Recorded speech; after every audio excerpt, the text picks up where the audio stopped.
আমার মা অসুস্থ হয়েছিলেন। আচ্ছা আচ্ছা স্যার। আমার মা অসুস্থ হয়েছিলেন মানে ওনার ব্লাড ক্যান্সার হয়েছিল, আচ্ছা আচ্ছা ক্রনিক মাইলয়েড লিউকেমিয়া, আচ্ছা আপনি জানেন। তো তখন নিয়ে দেখলাম আমাদের professor Shamsul Islam sir, so kind of him, আচ্ছা খুব ভালো লোক। আচ্ছা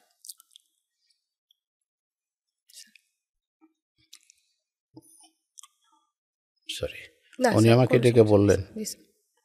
মোস্তফা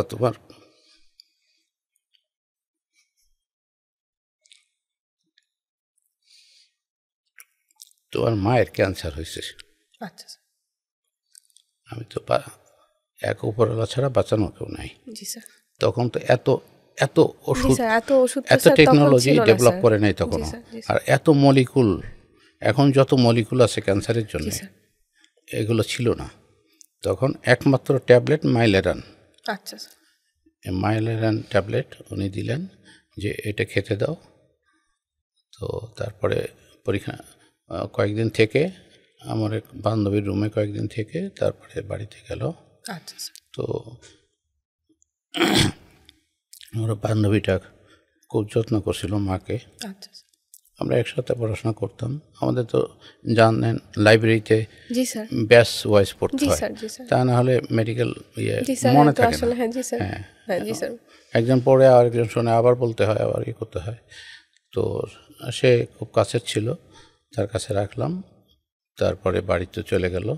আমাদের পরীক্ষা হওয়ার কথা ছিল ডিসেম্বর মাসে 1981। আচ্ছা স্যার। কিন্তু আমাদের কিছু ছেলেপেলে যারা একটু লেখাপড়া কম করতো বা খেলাধুলা বা অন্যভাবে ব্যস্ত থাকতো বেশি, আচ্ছা স্যার, জি স্যার। তারা আন্দোলন করলো, না আমাদের প্রস্তুতি নাই, আমরা ডিসেম্বরে পরীক্ষা দিব না। আচ্ছা স্যার।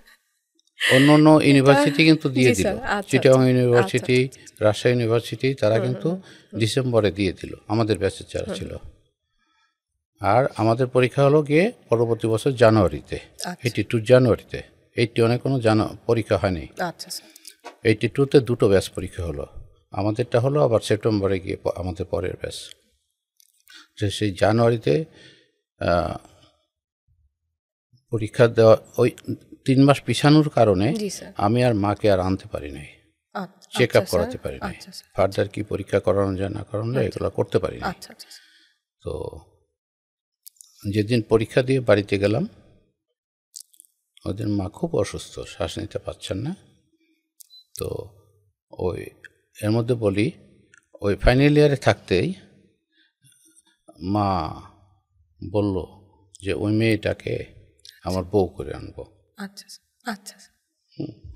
তো দেখছে আমাদের সাথে একটু সম্পর্ক ছিল। জি স্যার। তো ওই প্রস্তাব দিয়ে আমরা ফাইনাল ইয়ারে থাকতে আমরা বিয়ে করে ফেলি। আচ্ছা আচ্ছা। তো পরীক্ষা দিয়ে আমরা দুজনে বাড়িতে গেলাম দেখতে। তো মায়ের দুই পাশে দুইজন শুয়ে আছি। মায়ের শ্বাসকষ্ট এত বেশি হচ্ছে যে কি করব, তখন অনেক রাত, ডাক্তার ডাকবো, ডাক্তার এত রাতে আসবে কি না। আমি একটা ইঞ্জেকশন বাজার থেকে এনে দোকানদারকে তুলে দিয়ে দিলাম। তো দেওয়া শেষ হলে মা বললো যে বাবা ইঞ্জেকশন শেষ হয়েছে? ওকে, হ্যাঁ শেষ হয়েছে। শুয়ে পড়লাম, ঘুমিয়ে পড়লাম। সকালে উঠে দেখি মা নাই।